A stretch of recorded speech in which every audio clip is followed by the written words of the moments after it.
Have you ever actually stopped to think about what's happening right behind your drywall or, buried just beneath your front lawn?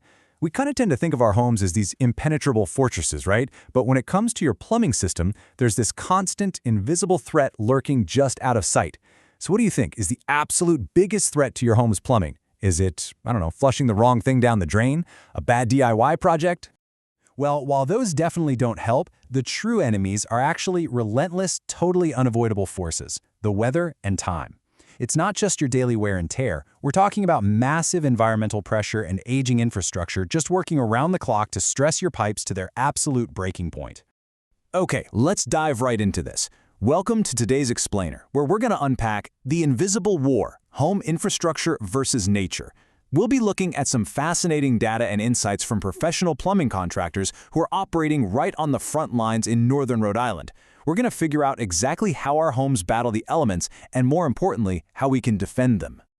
So, to keep things super clear, here's our roadmap for today. 1. The war on your pipes. 2. The 3 biggest plumbing failures. 3. The professional 3-step fix. And 4. Surviving the plumbing codes. All right, kicking things off with Section 1, the war on your pipes, specifically looking at geography and climate. To truly understand this battle, we have to look at the environment itself. Our source material points to the northern Rhode Island area, specifically towns like Lincoln, sitting near the Blackstone and Moshassuck rivers. It's basically a perfect storm of environmental challenges. And nature's absolute most destructive weapon against your house? It's the freeze-thaw cycle. When winter temperatures plunge below freezing, the water inside your uninsulated pipes expands as it turns to ice. It literally creates immense pressure, splitting pipes wide open. But the real chaos? That happens during the spring thaw. The ice melts, and those hidden splits suddenly release hundreds of gallons of water right into your unheated crawl spaces and exterior walls. And this isn't just a winter problem. It's a year-round two-front war. In the winter, the threat is from the air, with sub-freezing temperatures directly attacking those exposed indoor pipes. But in the spring and summer, the threat comes straight from the ground. The soil in areas like Lincoln is super heavy with clay, which expands and shifts whenever it gets wet. Combine that with high water tables from heavy spring rains, and this constant shifting puts just massive mechanical stress on your underground sewer lines and water mains. Because of this intense two-front war, your infrastructure is going to take a hit. This brings us to Section 2, the 3 biggest plumbing failures, or the casualties of time and weather. Let's do a quick autopsy on these failures, because these environmental pressures systematically destroy plumbing from the inside out. First up, burst pipes. The cause here is directly tied to that freezing weather we just talked about, and the symptom is immediate, disastrous flooding. Second, we have galvanized pipes. The cause is internal corrosion over time, and the symptoms are really insidious. You'll see low water pressure and rusty, discolored water. And third, failed sump pumps. When the high water tables and heavy rains overwork these motors, the inevitable symptom is a flooded basement, right at the exact moment you need protection the most. So here's the really crucial takeaway. Failure isn't an if, it's a when. The clock is constantly ticking. Water heaters, they naturally give out after about 8 to 12 years. But the real ticking time bomb in your house is galvanized pipes. They have a lifespan of about 50 to 70 years. To put that in perspective, our source notes that historic homes in 1960s ranch houses in areas like Lime Rock and Lonsdale are hitting the absolute limit of their original galvanized steel pipes right now, literally as we speak. So, what happens when that clock runs out? Let's move to Section 3, the professional 3-step fix.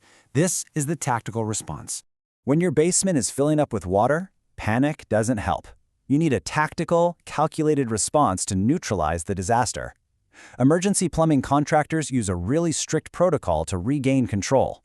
Step 1 is contact and dispatch. True professionals operate 24/7 because, let's face it, your pipes don't care if it's Thanksgiving. Step 2 is diagnosis and approval. They arrive, identify the failure, and provide an upfront flat-rate price before turning a single wrench. And Step 3 is completion and testing, where the broken parts are replaced and the whole system is rigorously tested to guarantee it can hold the line. Actually, listen to this quote from our source, because it's absolutely crucial during a crisis.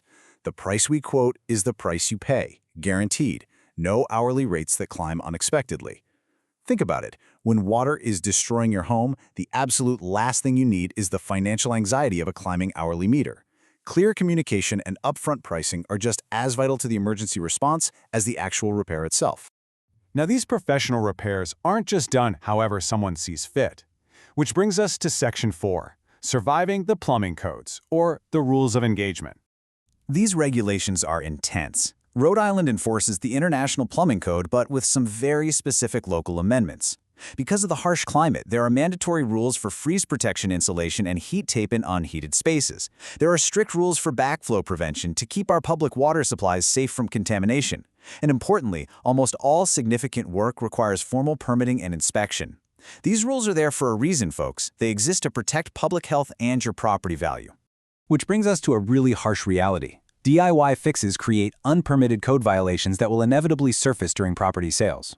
Our sources point out that improper materials, like those polybutylene pipes installed back in the 80s and 90s, are massive liabilities today. If you try to patch a failing system without permits, a home inspector is absolutely going to flag it, buyers will demand price reductions, and your simple DIY weekend project could literally derail the entire sale of your home. All right, let's wrap this up with our final phase, securing the perimeter. This is all about proactive maintenance. How do you take all this information and actually use it to defend your home? Well, here is your tactical checklist. Flush your water heater yearly to remove that sediment that just destroys efficiency.